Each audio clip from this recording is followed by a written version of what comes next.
manusia niku musuhnya niku selain syaitan adalah syahwat.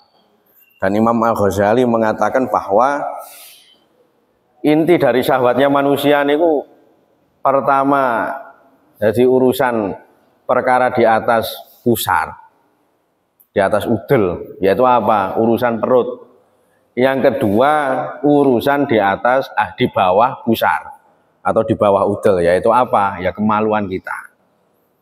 Sehingga Imam Ghazali mengatakan bahwa ketika dua hal ini sudah teratasi, maka seorang itu ketika hidup di dunia ini akan selamat. Assalamualaikum warahmatullahi wabarakatuh. La hadratina fil Mustafa Sayyidina wa Maulana Muhammad sallallahu alaihi wasallam wa ila hadrati Syekh Nawawi Al-Bantani wa Syekh Ibnu Hajar Asqalani wa ila jami'i man sabaqana fi hadzal masjid wa ila Fatihatul Qaryah lahumul Fatihah. A'udzu billahi minasyaitonir rajim. Bismillahirrahmanirrahim. Alhamdulillahirabbil alamin. Ar-Rahmanir-Rahim. Maliki yaumiddin. Iyyaka na'budu wa iyyaka nasta'in. Ihdinas siratal mustaqim. Shiratal ladzina an'amta 'alaihim ghairil maghdubi 'alaihim waladdallin. Amin. Bismillahirrahmanirrahim. Allahumma zidna ilman wa fahman ya kashifal muskilat. Ikshif 'annal hujub an wujuhadil ma'ani hatta natali 'ala khafiyati hadhil muskilat. Wahfatna minal khata' wad dhalam. Fa anta muwaffiqul amrin wa anta 'allamul ghuyub. Innal ladzina ashtaruna fi ayati llahi thamanan qalila ulaika la khalaqa fil akhirah. Rabbi shrah li sadri wa yassir amri wahlul 'uqdatam min lisani yafqahu qawli. Rabbi shrah li sadri wa yassir amri wahlul 'uqdatam min lisani yafqahu qawli. Rabbi shrah li sadri wa yassir amri wahlul 'uqdatam min lisani yafqahu qawli. Bismillahirrahmanirrahim. Qala al-mu'allifu rahimahullah ta'ala wa nafa'ana bi wa bi barakatul umi amin ya rabbal alamin. Wa an ba'dil hukama'i, jadi diceritakan atau diriwayatkan dari sebagian ahli hikmah. Ahli hikmah mengatakan bahwa manistaghala bisyahawati fala budda lahu minan nisa'i. Jadi orang yang di situ hidupnya ini hanya menuruti hawa nafsu, maka pastilah dia akan cenderung menuruti hawa nafsunya itu pada urusan wanita. Aimintana wulin nisa'i, maksudnya orientasinya itu akan melampiaskan hawa nafsunya itu pada urusan wanita. Nah ini dikatakan bahwa pada dasarnya jadi orang manusia itu pada dasarnya musuhnya itu ada dua, yaitu syaiton dan syahwat. Syaiton itu adalah pihak luar, syahwat itu adalah dari diri orang itu sendiri. Nah, Imam Ghazali memberikan rumusan cara ringkas bahwa syahwat itu ya intinya kalau tidak di atas pusar ya di bawah pusar. Di atas pusar niku napa nggih urusan perut. Di bawah pusar niku adalah urusan syahwat. Nah, sehingga urusan syahwat ini yang tadi digambarkan fala budda lahu minan nisa. Maksudnya bukan berarti wanita ndak, tapi orientasi syahwat seksual kalau istilah sekarang niku. Dikatakan lagi dulu Mbah Mahrus Lirboyo niku ketika disewani sama alumni yang kebetulan sukses. Kebetulan sukses di bagian birokrasi, karena memang alumni atau santri yang menjadi alumni dulu itu macam-macam. Kebetulan di situ ada seorang alumni yang wakilan itu dados napa jenenge pejabat. Beliau niku pesene yo makalih, Pak. Manusia niku atau menungso niku lek pomo bisa menahan diri dari dua hal ini, insya Allah selamat. Yang pertama adalah uang, yang kedua adalah urusan wedoan. Bahasan wedoan itu perempuan. Nah, mengapa beliau ini mengatakan semacam ini? Karena dua hal ini yang sering merusak reputasi seseorang. Biasanya fitnah yang di situ digunakan untuk menghancurkan karir seorang itu ya, kalau tidak masalah uang yang kaitannya dengan korupsi, itu kaitannya dengan perempuan atau istilah selingkuh nopo-nopo niku. Sehingga di sini benar kalau dikatakan bahwa kalau orang niku hidupnya orientasinya hanya menuruti hawa nafsu, pastilah dia itu akan melampiaskan dalam urusan perempuan. Waman istagola bijami ilmal fala budalau minal haromi. Nah ini gandengan nomor kali ini, barang siapa yang di situ orientasinya hanya menumpuk harta, jadi yang penting harta saya itu banyak, dia tidak peduli apakah diambil dengan cara yang halal, apakah di situ orang di sekitarnya ini yang membutuhkan ini tercukupi atau tidak, ya maka pastilah dia akan terjerumus pada hal-hal yang diharamkan menurut syariat. Nah sehingga ulama dulu mengatakan bahwasanya orang kaya niku ada dua. Yang pertama adalah orang kaya yang orientasinya kaya dengan harta, yaitu penggaweane nggih numpuk harta. Numpuk harta niku nggih mboten napa-napa jan-jan niki. Sing salah niku napa, Pak? Sing salah niku niate. Pami niate niku numpuk harta supaya nanti bisa untuk mencukupi anak, istri, keluarga sesuai dengan kebutuhan, untuk nanti mencukupi teman-temannya atau apa nama tetangganya yang statusnya fuqara masakin nggih mboten napa-napa. Lah sing repot niki lek pami niatnya itu sudah tidak dibenarkan secara syariat. Yaitu apa? Hanya sekedar menumpuk-numpuk harta saja. Dan ini termasuk al-istighna bil mal. Nah biasanya hidupnya orang semacam ini tandanya nopo? Harta semakin banyak niku tidak semakin tentram hatinya. Yang kedua adalah al-istighna bil hal. Istighna bil hal niku kaya dengan keadaan. Nah ini diartikan ar-ridho, yaitu rela dengan keadaan. Artinya dia itu dikatakan kaya niku dengan model saya ini ketika mempunyai kebutuhan akan saya sesuaikan dengan pemasukan. Nah, pemasukannya itu kebetulan sedikit, maka di orientasi pikiran orang semacam ini dia akan mendahulukan kebutuhan-kebutuhan yang sekunder. Kebutuhan-kebutuhan primer maksud saya, primer. Yaitu apa? Makanan, kemudian sandang pangan sama rumah. Dalam artian yang penting bisa ditempati. Kalau ada kelebihan baru nanti disedekahkan atau mungkin digunakan untuk membantu sesama. Nah, ini sing wangel gini ki, Pak. Sing angel gini ki. Oleh karenanya ulama-ulama terdahulu niku kathah sing sebenarnya niku sugih akan tapi nggih mboten dayani. Ya sampai diceriyosaken rumiyin niku apa namanya seperti engkang babat napa niku Jantiko napa engkang babat niku Ghafilin Gusmi niku sampai diceritakan di akhir hayat niku meskipun beliau niku nggih terkenal orang yang kaya tapi wakilah beliau mboten gadah griya. Artinya apa? Artinya beliau mengartikan apa namanya hidup di dunia ini sekedar fasilitas. Bahkan sering diceritakan Mbah Mahrus niku rikala saderenge sedo sebelum apa namanya wafat.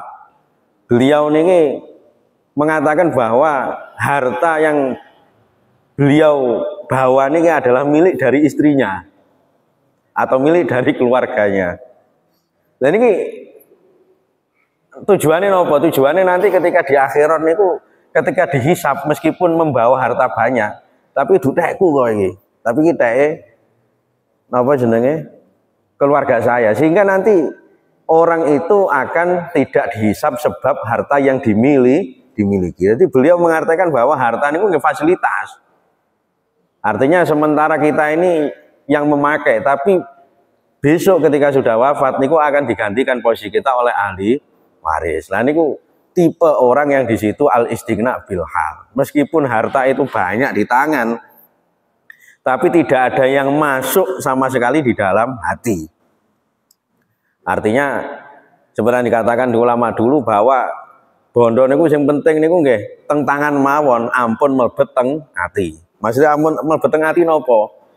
Nggih pomo kita ini dikatakan orang yang tidak punya, ya kita ini ya tahu diri ataupun kita itu ridho dengan qada dan qadarnya Allah.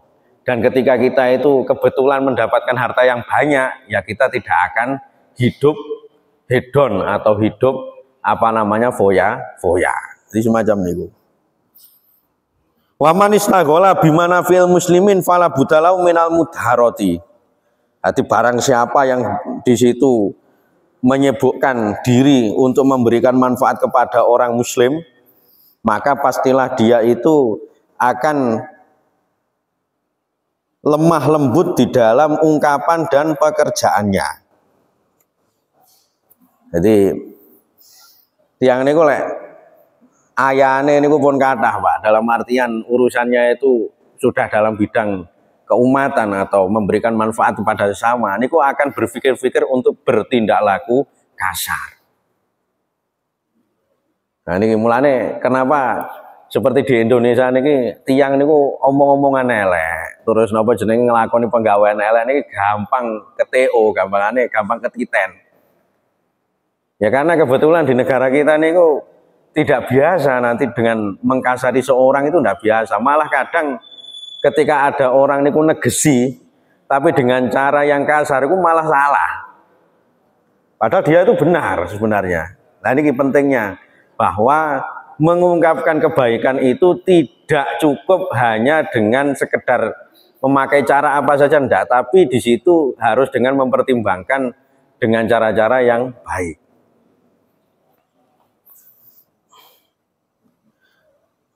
Wa man istaghala bil ibadah fala budalahu minal ilmi, dan barang siapa yang di situ tersibukkan dengan ibadah, maka dia harus punya ilmu.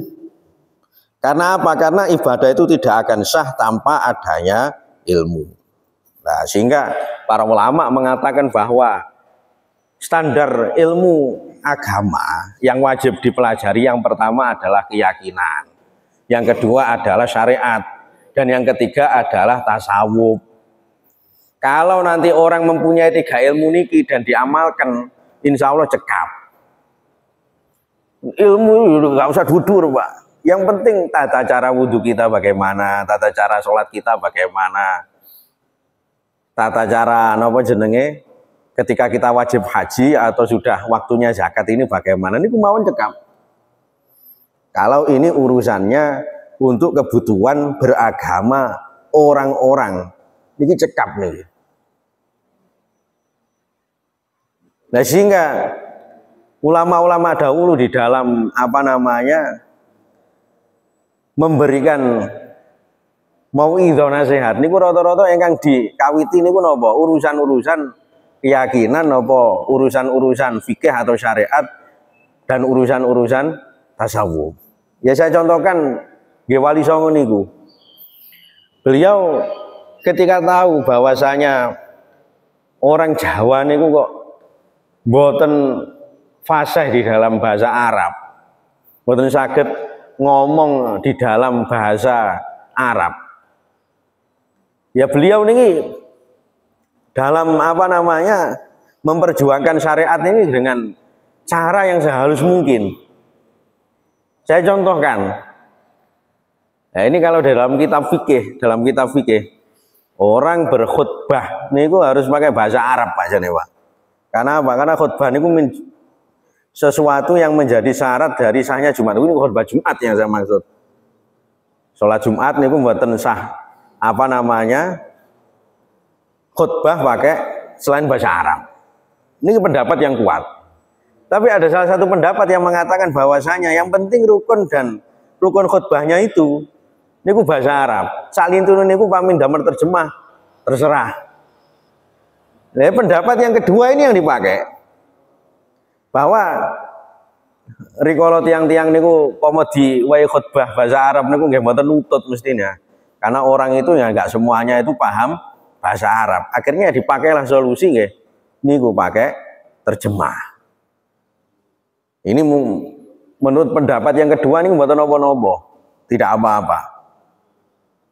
Tapi aslinya khutbah itu pakai bahasa Arab. Nah, sehingga para ulama niku nggih dulu di dalam memperjuangkan itu sangat bijak. Ketika apa namanya rata-rata orang dulu mengucapkan syahadaten saja itu sulit. Akhirnya nggih pun lah. Akhirnya dipakai istilah napa? Jimat kalimah sodo. Asli jimat kalimah sodo niku jimat sing rupane kalimah dua kalimah syahadat. Syahadaten angel diungkapkan akhirnya jadi sekaten. Ketika apa namanya dalam hadis dikatakan bahwa ad-du'a bainal adzan wal iqamah la yuraddu, bahwa azan doa di antara adzan dan iqamah itu tidak akan tertolak, artinya waktu mustajabah. Nah, tapi tiang awam ini umpama di nganu kon donga, nggih bingung Pak, iki donga apa?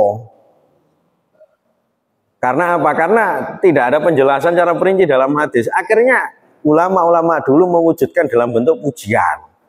Karena pujian itu bagian dari doa. Kadang pas saya pujian ini nggih ngomong Robbana atina fid dunya hasanah wa fil akhirati hasanah wa qina adzabannar, damel pujian. Sholawatan memintakan doa rahmat dan takzim kepada Kanjeng Nabi niku damel pujian. Lah niki. Nah kalau di model pujian orang-orang niku nggih mau mengikut karena tertarik. Sami kados traweh. Dulu dalam kitab dijelaskan bahwasanya disunahkan sesudah setiap kali melaksanakan sholat sunnah niki memisah dengan ucapan atau dengan berpindah tempat. Terus tuntunane Kanjeng Nabi niku napa? Ketika melaksanakan sholat sunnah niki hendaknya antara satu sholat sunnah dan sholat sunnah yang lain itu dipisah dengan ucapan, kalau tidak dipisah dengan tempat, berpindah tempat maksudnya, berpindah tempat. Termasuk dia tarawih. Mestine apa namanya setiap sekali melaksanakan tarawih niku nggih di setiap salamnya niku nggih sunnah untuk mengucapkan atau disunahkan untuk memisah dengan cara berpindah tempat. Tapi wali dulu itu bijak, Pak. Mereka niku beristihad atau istilahnya itu berpikir bahwa ini kalau nanti kita omongkan apa adanya, orang-orang ini disuruh mengucap, ya harus mengucap nopo, malah bingung, nopo malah kon berpindah tempat setiap kali salaman sholat sunnah, ya malah bingung geger karepe dhewe nggih.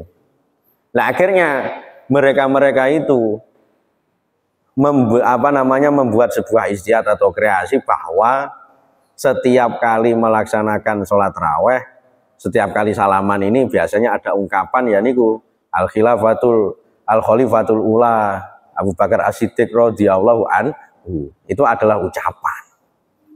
Lah ini panjenengan tanglet iki dalile napa nggih mboten enten, Pak. Oh zaman Kanjeng Nabi saja trawehnya itu nggih macem. Berarti kalau ada orang traweh yang di situ dengan cara semacam itu nggih ampun disalahkan. Lek pami mboten cocok nggih mboten usah ngomong ngoten mawon kan penak. Nah, ini. Lah niku termasuk apa namanya? Welase ulama-ulama dulu terhadap orang yang awam. Artinya mereka itu memberikan sesuatu yang di situ tidak membingungkan orang awam, bahkan membuat orang awam niku tertarik.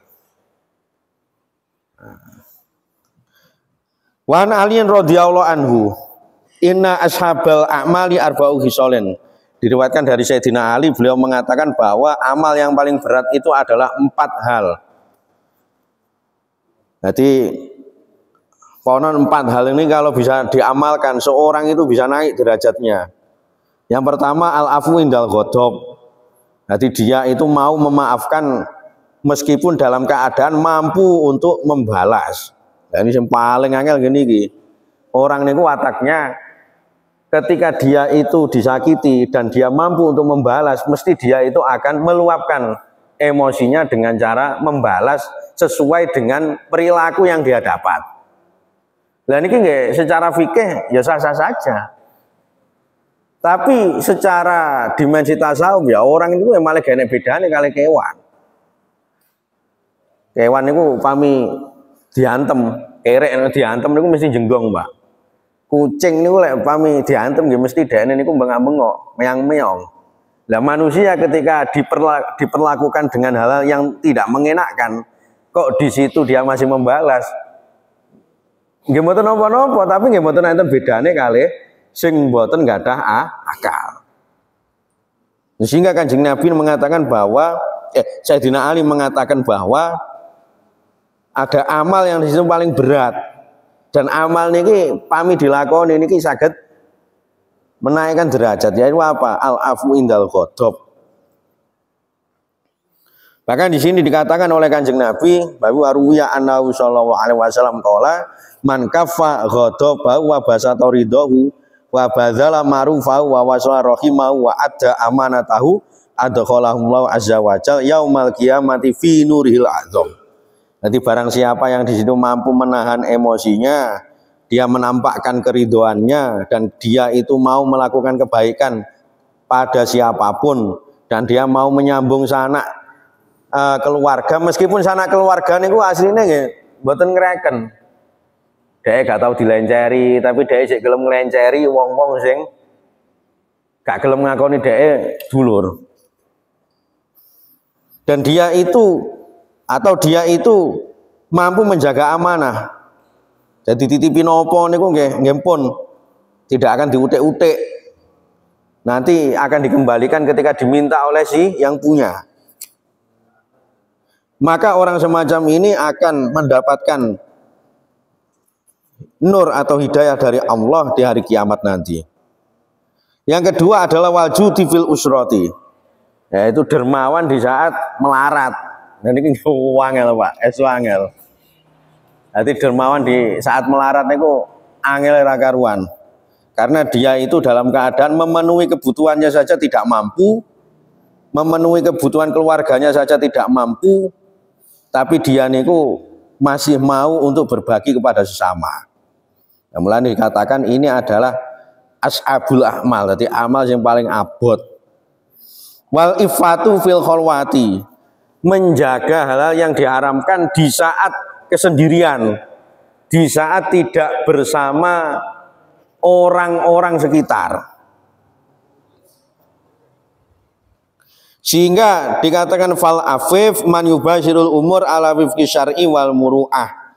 Jadi orang yang di situ terhormat, dia yang bisa melakukan segala hal itu sesuai dengan syariat dan sesuai dengan adat. Nah, mulane orang-orang rumiyin ngeten ditanya bagaimana hukumnya orang niku sholat ngadep Gusti Allah niku dalam keadaan semisal kaosan, dalam keadaan celananan semisal. Akhirnya orang itu ya sudah tahu lah kalau jawabannya itu mesti menutup aurat. Yang penting kan menutup aurat, Pak. Tapi si ulama ini mengatakan begini, seandainya kita ini menjadi seorang yang mendapatkan jabatan prestisius, kita menghadap atasan, yang pastilah di benak kita ini kan kita akan menghadap atasan itu sesuai dengan tuntunan atau peraturan dan sesuai dengan keadaan. Ya kalau menghadap kita ini menghadap mahasiswa atau pejabat, biasanya mestinya kita pakai celana kemudian pakai jas, kan semacam itu, pakai dasi. Begitu juga ketika kita ini berhadapan dengan Allah Subhanahu wa taala. Maka yang ada itu ya yang pertama adalah syar'an, yang kedua adalah adatan. Syar'an bagaimana? Cukup. Yang penting menutup aurat cukup. Panjenengan sholat celononan tok, Pak, celononan tok. Yang penting menutupi anggota di antara pusat dan lutut, tidak apa-apa, Pak. Tapi ketika berangkat jamaah dalam keadaan semacam itu ya bisa dibayangkan. Nah, sehingga yang paling penting itu tidak hanya syar'an saja, tapi juga adatan. Jadi ini bukan maksud saya ini untuk menyeret, tapi ini yang saya maksud bahwa orang yang di situ bisa memenuhi hak baik nanti haknya Allah atau haknya sama itu ya ala wifqi syar'i wal muru'ah. Ini contoh kecil. Tapi bagi mereka yang belum bisa melakukannya, minimal adalah wifqi syariah. Jadi semacam itu. Wa qaulul haq liman yakhafu aw yarju. Jadi mengungkapkan kebenaran bagi mereka atau di depan orang yang ditakuti, sebagaimana sultan yang jair. Nah, di sini mengungkapkan kebenaran pada seorang raja yang di situ ditakuti atau orang yang di situ disegani, ini nggak angel, Pak. Oleh karenanya ulama dahulu merumuskan bahwasanya orang ketika mengingatkan sesama pada kemungkaran ini tidak serta-merta dengan cara yang saenake dhewe atau karepe dhewe. Sehingga dikatakan oleh Imam Syafi'i bahwasanya orang itu kalau menasihati, mengingatkan kemungkaran, itu kalau dia ini berada di depan manusia, ini bukan menasihati, bukan mau itu hasanah, tapi malah jadi maidu hasanah. Atau malah jadi cercaan, bukan nasihat. Sehingga Imam Syafi'i mengatakan bahwa orang yang menasihati berada di depan umum, itu hakikatnya dia bukan menasihati, tapi dia itu mencerca. Kemudian orang yang di situ menasihati di belakang, artinya tidak di depan umum, maka dia itu telah mengharapkan kebaikan dari orang yang dinasihati. Nah, sehingga dalam menasihati pun juga ada kode etiknya. Kalau nanti kita berada di depan niki nggih, depan banyak orang jangan sampai sebut nama semisal. Itu sebagian kode etik, Pak. Kalau kode etik itu tidak dipatuhi, sementara dia tetap memberikan nasihat, ya jangan mangkel atau jangan gerendel ketika nasihat Anda itu tidak didengarkan. Karena bisa jadi orang yang mendengar niku malah merasa kalau dia itu dihinakan. Nah, ini semacam ini. Kemudian bahwa dalam nahi mungkar atau istilahnya itu kita memperingatkan perkara kemungkaran pada orang lain itu juga ada stepnya. Ada wilayahnya pemerintah. Kalau wilayah pemerintah itu bisa menindak dalam bentuk berkata kasar atau dalam bentuk membubarkan sebuah perkara yang mungkar. Kalau wilayahnya itu ulama, ya dia itu menasihati. Menasihatinya bagaimana ya? Caranya ya seperti tadi, memperhatikan kode etik tadi. Nah, bagaimana dengan kita yang bukan ulama nih? Ya kita dengan cara kalau nanti bisa menasihati terserah, tapi kalau tidak ya cukup ingkar biqolbi. Ketika Anda itu melihat orang mabuk-mabukan semisal, ya kalau memang sekira itu bisa diingatkan silahkan. Tapi kalau tidak bisa ya kita cukup ingkar saja. Atau dalam hati kita semoga saya tidak melakukan hal-hal semacam itu. Tetap menjaga kode etik. Atau nanti kita laporkan kalau ada orang kejahatan itu kita laporkan kepada pihak berwenang. Nah, ini cara mengungkapkan perkara hak di depan orang yang ditakuti atau orang yang disegani.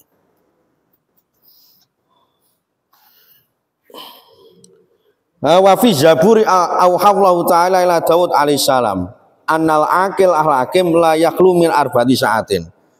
Jadi di dalam kitab Zabur dikatakan bahwa Nabi Daud, ayahnya Nabi Sulaiman, niku mengatakan bahwa orang yang bijak, orang yang berakal ini seyogyanya membagi waktunya ini menjadi 4. Sa'atun yunaji fiha rabbahu. Yang pertama dia mempunyai waktu khusus untuk beribadah kepada Tuhannya. Wa sa'atun yuhasibu fiha nafsahu.